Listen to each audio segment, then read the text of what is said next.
How to change lineup on ESPN Fantasy Sports. Hi guys, it's Mekran from Gaming Basics. Today I am going to guide you how to change lineup on ESPN Fantasy Sports.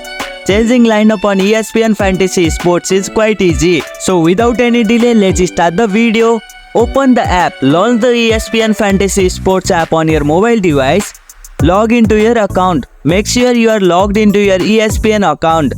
Select your league. Navigate to league where you want to change lineup. Go to the player section. Tap on the edit lineup section. Adjust your lineup. Move a starter player from the team. Then choose the player you want to add to starters.